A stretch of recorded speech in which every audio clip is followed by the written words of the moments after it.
All right. Hello, world. So I am super excited to be chatting with Adrian McGee of Systems Acceleration for the Black Business Connectors April featured Business of the Month. Say hello to the world, Adrian. Hey, world, super happy to be on the platform, Beth. Looking forward to a great conversation, and I know it's going to be awesome.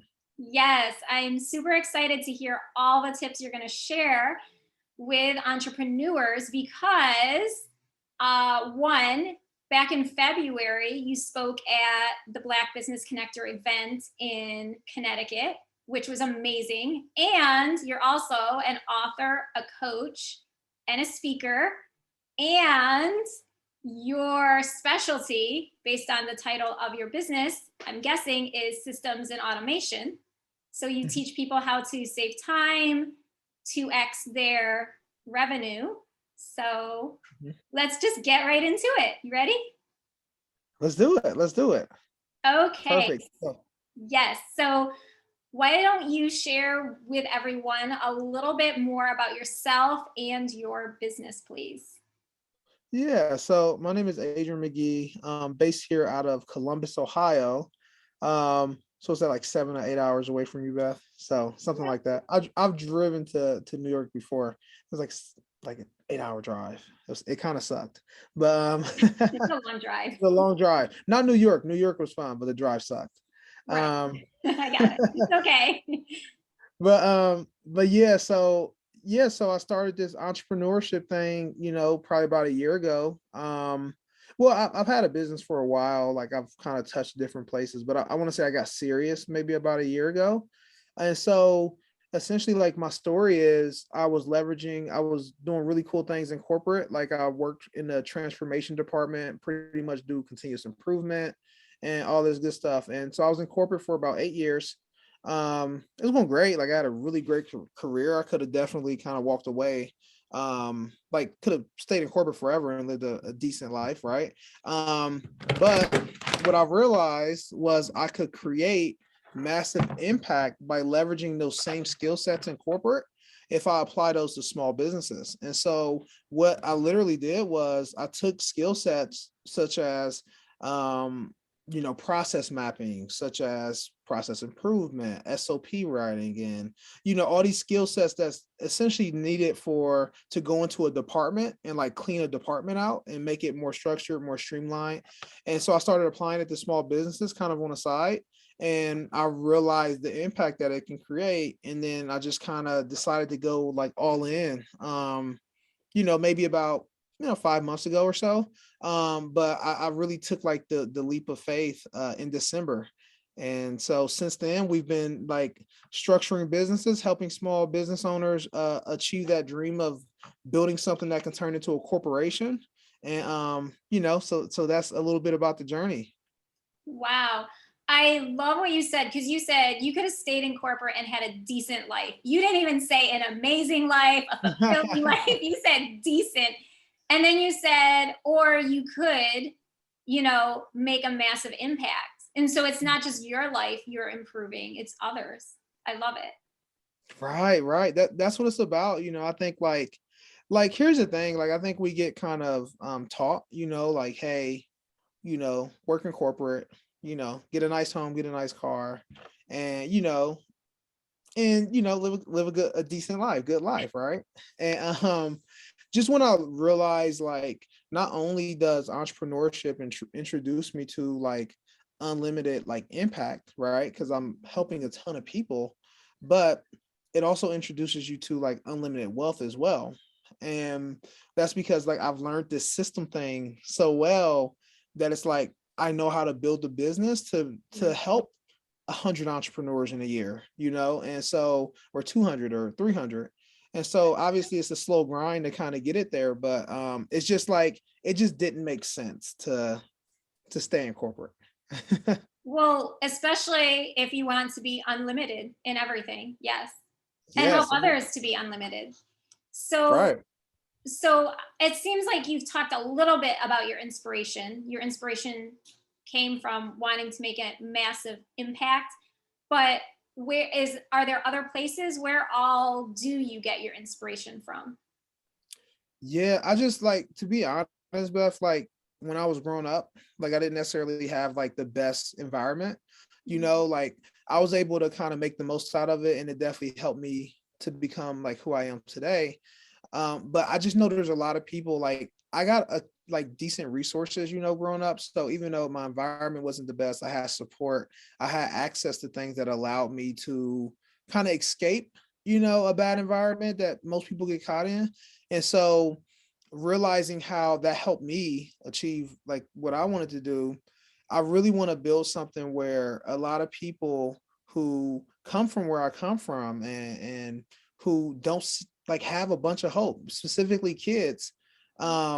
How can I create something that like can give them those resources? And so I think that like really is like what keeps me going, like a lot of people ask me like, hey, like why not be satisfied with your business making, 5 figures a month? Because I mean technically that's really good. But it's like I gotta do more because like people need me, right? Like those kids need me. And so that's really what keeps me going like on a consistent basis. Oh my goodness. So I am a former educator and I last taught in high school. So I love it. I love what you said. And I think it's true because if you don't have like, well, it's kind of like the phrase each one teach one, right? But Hmm. if you don't have anyone giving you those resources, it's so easy to just get discouraged. And Right, so, right. and there's so many people, right?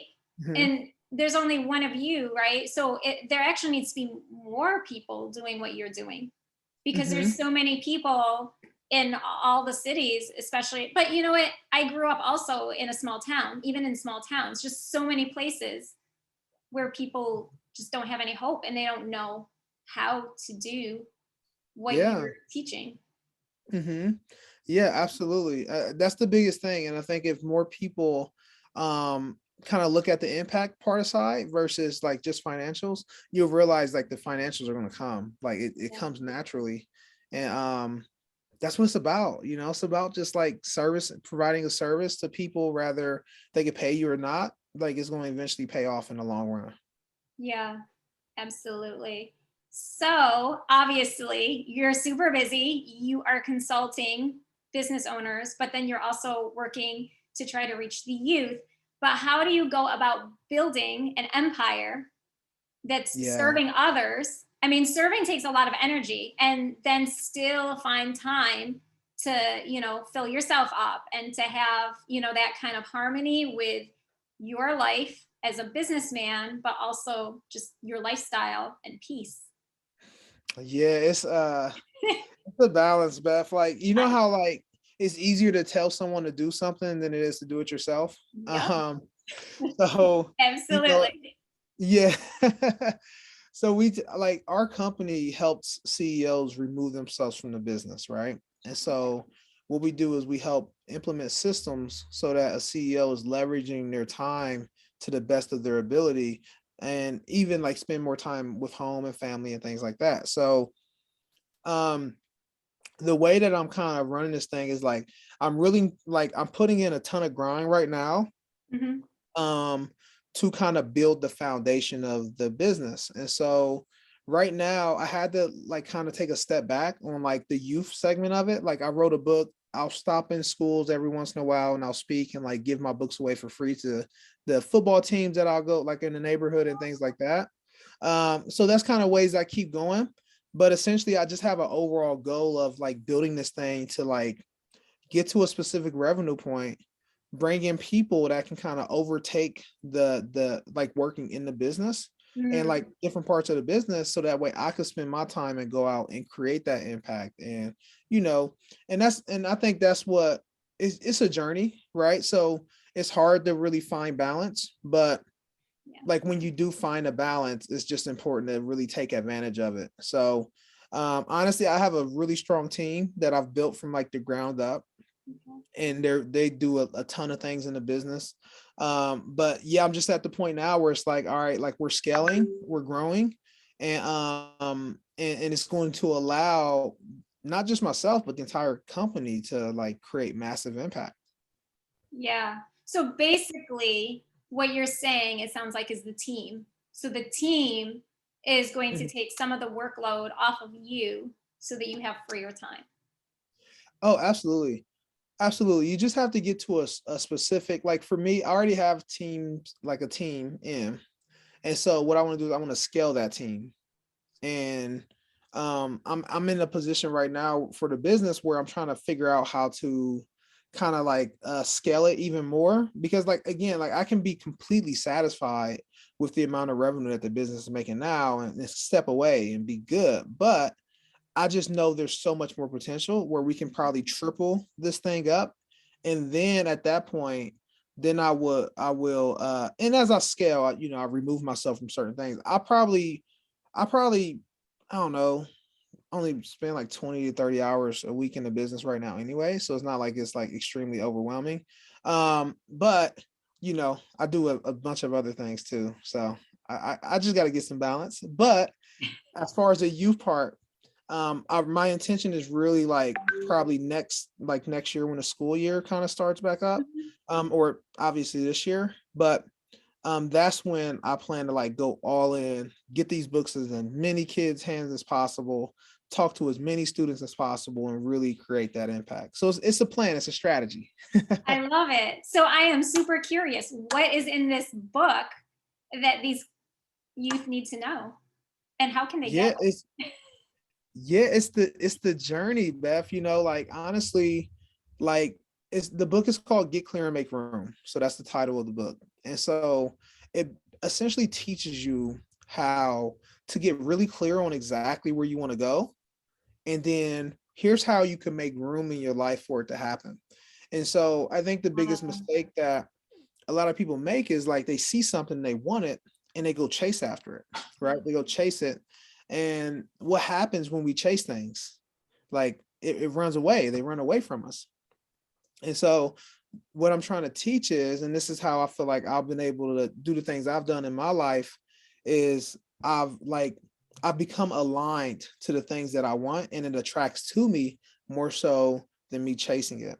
So it's more about how can I transform into a person that naturally gravitates towards these things versus like constantly chasing after things and not being able to get it. Yeah. Well, I think what you said, this is true for young people as well as, people in their 80s, I'm sure, right? That you said make room. Mm-hmm, So if I have a whole lot of things cluttering my life, right?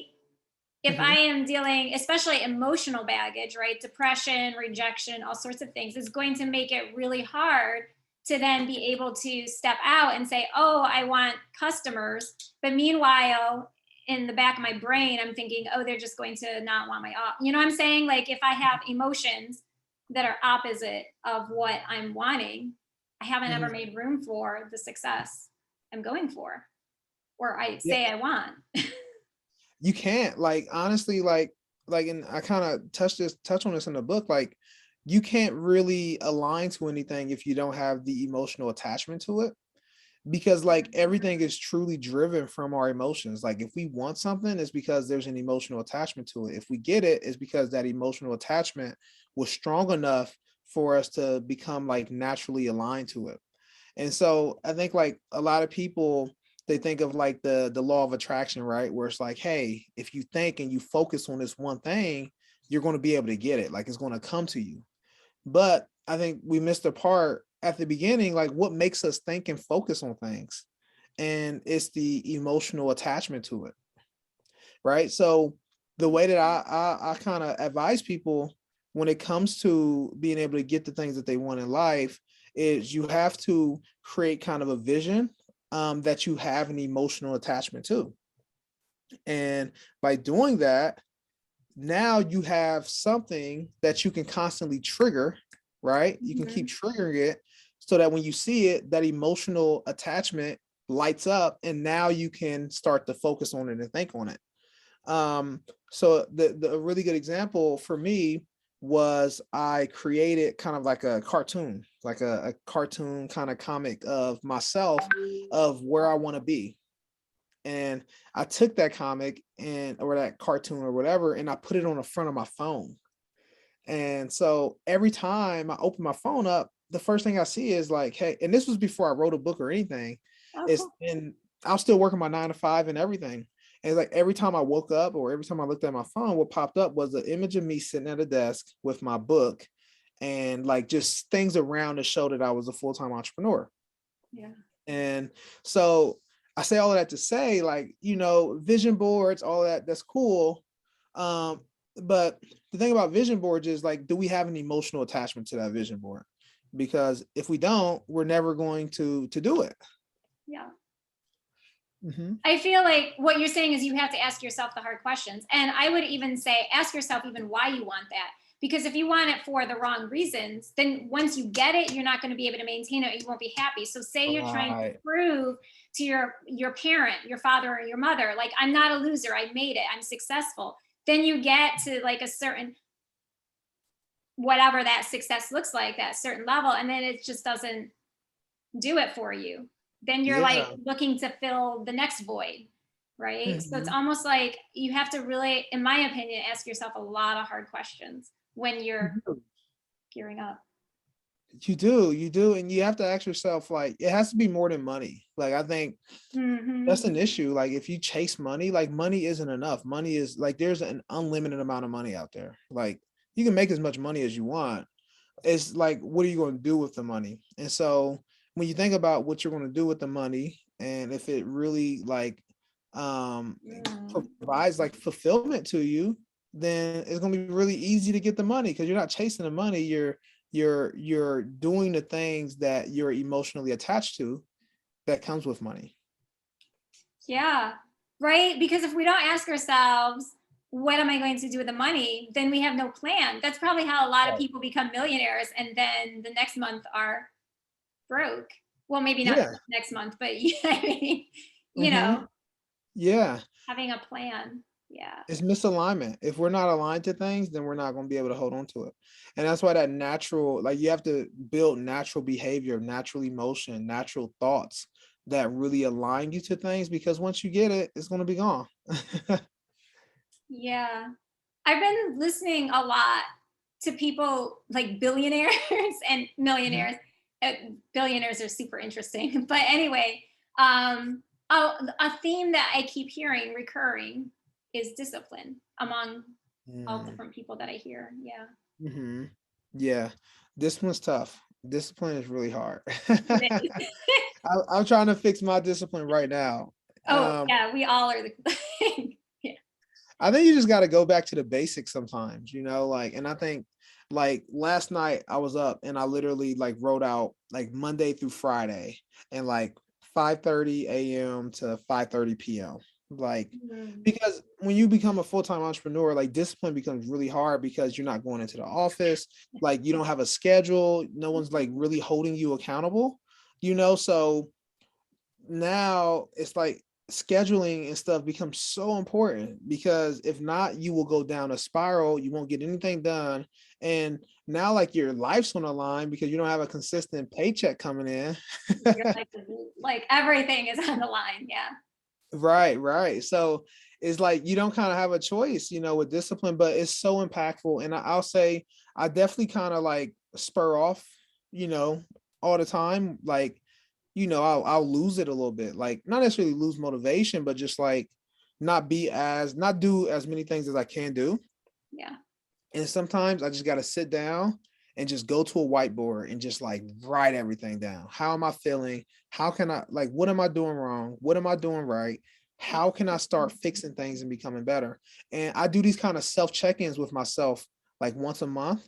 And I think that really helps me like hold discipline, because like I'm just laying it all out, and it's like me holding myself accountable so I don't have to like pity myself or anything. Mhm. So that always works the best. Like, it's just writing stuff down. I got like 4 whiteboards around the house, like big ones too. So cool. I love it. But you know what I like, especially in what you said, is you write down what's not going well, but you also write down what is going well. And I think a lot of times people tend to kick themselves and be like, oh, I'm not doing this right. I'm not doing that right. But then they're doing 10 other things perfectly right. So it's good to Yeah. look at all of that. It's so, I think I got that from corporate, like, to be honest. Like, because part of what we would do is we would go into these departments and we would implement what we call huddle boards. I'm sure most people are familiar with huddle boards, but we basically come in and like we always start off, we teach departments, and what we would do is we start off with the celebrate success, like what's going well, like who did something really great. And it just really like uplifts like the entire room at the start of a day. And it's a game changer. And I think like I just implemented that into my own life and it's been super helpful. Yeah, it's absolutely helpful. So we may have actually touched on this because Mhm. we just got into a whole lot of really amazing, juicy tips for people. But what do you feel is the biggest factor in your success so far, at least? Um, I would just say like wanting to like legit like create impact. Like I really wake up and I'm like, I have to save a ton of people, and like I hold myself accountable for that.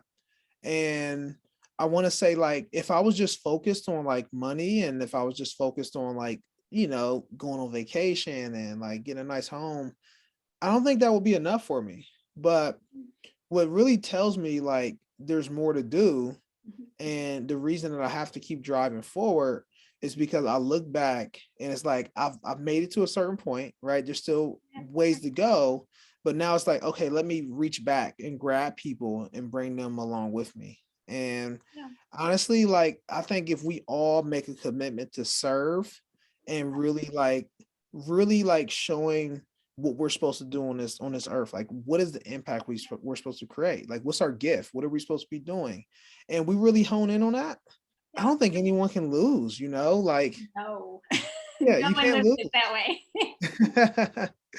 Yeah. So that I would say that's really what has like really elevated my life is like acknowledging that. Love it. Very cool. So, what do you see the next level of success looking like for you? I know you've touched a little bit on it, but Hmm. Yeah. So the next level of success. Honestly, I got this goal, like just as a company, like I got to get this business to a certain level so that I can free myself up and really go into these schools and speak and like really, I want to write another book. Like I want to do all these things, but I think that it all starts with like building this foundation of a business, which is essentially kind of social proof for me. And when I go like, hey, look, I look where I'm from, look yes, where I started, and I built $1 million business. Like I want to be able to say that because it's just when you get to that point, it's just like a different level. So, yeah.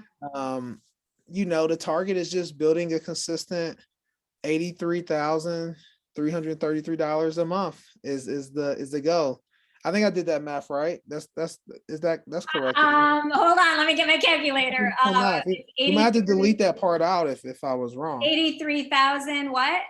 333 times 12. Times 12, right? Yep. Is close to a million.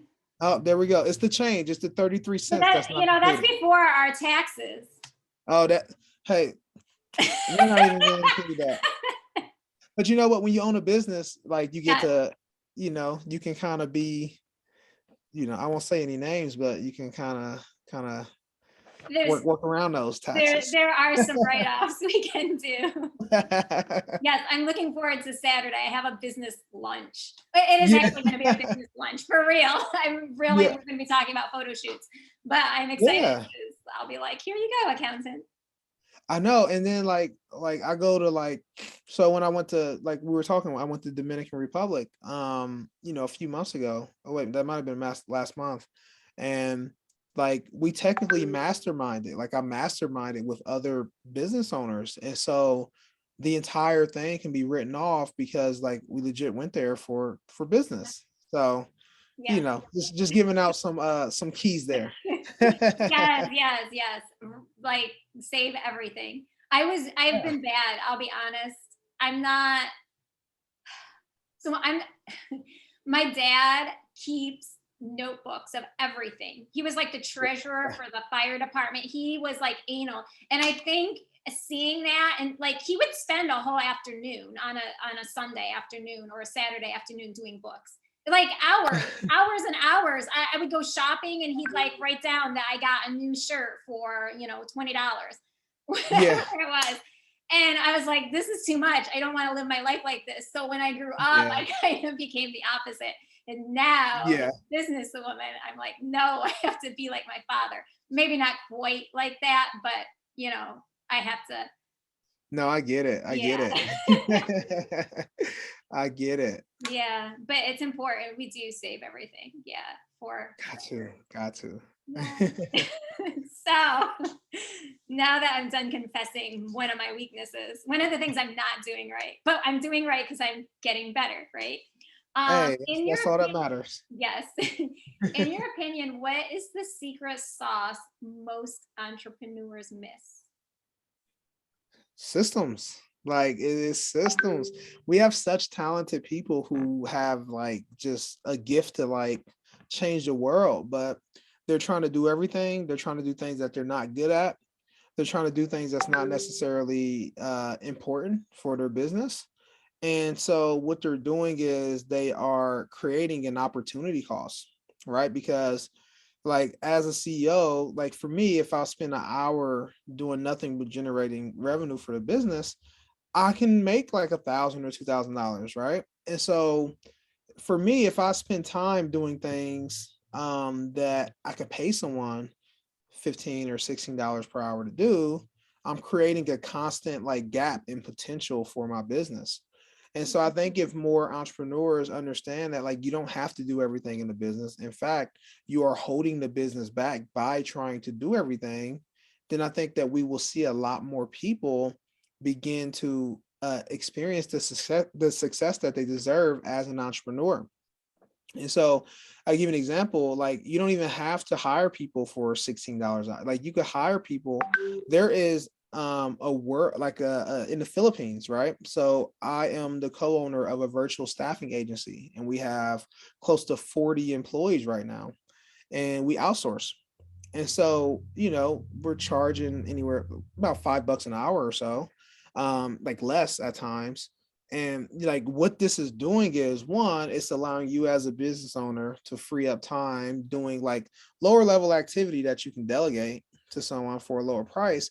But then you're also creating impact for people in that country as well. And I never thought about it like that. When I first, I'm kind of going down a rabbit hole, but when I first like hired a virtual assistant, me and my business partner, and it started with one, and then it started off with three, and then we built the relationship with them, and they started like telling us the reality of their situations, and we identified a gap, right? Because we have this country of individuals who are highly skilled and talented, and then we have like entrepreneurs here who might not be able to afford or it's not in their best interest to hire someone at the moment. And so we're filling that gap. Yeah. So I say all that to say, like when you hire people, it is really helping your business a ton only if you are removing yourself from doing things that aren't bringing the best value to the business so that you can focus on the things that matter the most. And I think that that is one of the best things as an entrepreneur that you can do is free up your time, focus on the things that matter, and now you can go and create more impact, you can create more revenue, and you can build a business. You could build a freaking corporation now because Yeah. you are not wearing all of the hats in the business. So I would say that's probably the biggest mistake that I see from most entrepreneurs. So you said systems. So obviously, there's multiple systems you can have in your business. What would you say the very first system is out of all of the systems there is? What would be the most important system to start with or to build? That's a good question. So I wanna provide some clarity. So every time we think about systems, we think about technology. Like systems are the way that you operate your business. Systems are the blueprint to your business. It doesn't matter whether it's an automation or a robot doing it versus a human, it's all a system. Mhm. So the first thing that I would say is that you need to systemize is the activity that you're doing on a day-to-day basis. And the way Mhm. that you systemize things is you literally just need this right here. You just need this, like a pen, and you just need Yeah. a paper. Okay. And you just got to write down what you're doing. And so once you write down what you're doing and you write down how you do it, you're building a system right there. And then once you do that, then you can start pinpointing areas that you can delegate and remove from yourself so that you can focus on things that are more important. And when you're doing this documentation, right? When you're like identifying what you're doing and you're documenting what you're doing, you now can pinpoint, what should I automate? What should I delegate? And I'll tell you right now, the things that you want to automate things that are very easy and very repetitive. Meaning if we're doing it all the time and it's the same thing every time we do it, that's when we use automation. Yeah. If there's a little bit of gray and decision that might be needed, that's when you might have to bring a person in, but it varies. But I always say, start off, write down what you do, document what you do, and then start handing that stuff off. You might be able to outsource some of it to another company. You might be able to just automate something. So there's so many different ways to do it, but it all starts with systemizing the activity that you are doing as a business owner today. Yeah. So basically, you're auditing yourself. You're That's doing it. an audit. Yeah. You're Yeah. doing an audit and then you're documenting. You got it. Like, documenting is probably the most undervalued activity that Mhm. business owners are not utilizing. Yeah. I mean, I do document like in my planner what I did for the day, but I think, Yeah, yeah, it could be improved. absolutely. Yeah. We all can. I'm not saying Yeah. I'll be honest, I have really good systems. Like, if someone comes into my business, they can start operating it like in a few days. Okay. Um, because it's all documented so well, but it's a constant thing though. It's not like I can't document today and then a month later and just expect it to always, or a year later and this same documentation works. Like, we have to keep revisiting, we have to keep updating our documentation because like things change and we figure out things can be better, but it all starts with like putting it down on a piece of paper. Yeah. Things do change. All you have to do is add a new program or a new something, and it just changes the whole game. Yep. Yeah. Or Yep, take that's how it something out. starts. Yeah. Mhm. Very nice. So I love it. Thank you so much for your time, all of the tips and insights you've shared. Now, how can people connect with you? Yeah, so on LinkedIn, you can find me at, Adrian McGee. You just search Adrian McGee, you'll see me. Okay. And then on Instagram is where I am pretty active on, which is at the grind season, which that's the name that I kind of made up when I was like working out really hard and it just stuck with me since. So yeah, the grind season in there, and then yeah, our website, www.systemsacceleration.com. Ton of value, ton of free resources for entrepreneurs there as well. Cool. Thank you so much. Are there any last tips you would like to share? Last tip, I will Yeah. say, if if you are someone who is saying, I can't hire anybody, no one can do it as good as I can, you are probably right for now. That is a very short term way of thinking. Yeah. And I think that what we have to do is we have to understand that as an owner of a business, our role is to be a chief executive officer. It's not intended for us to be the marketing director, the operations manager, the admin. It's really intended for us to be the CEO that creates a vision for the business and gets people on board to that vision to make it a reality. So the last tip that I will say is, I want you to challenge yourself. If you believe someone cannot do what you can do, I want you to understand that is very limited thinking, and that if you document things the right way, and if you really believe that you have to create impact, and that is your role as a business owner, we have to start handing things off. We got all this talent, we got all this knowledge, and if we hold it within ourselves, we are limiting the potential and the impact that we can create. So delegate. That is my tip.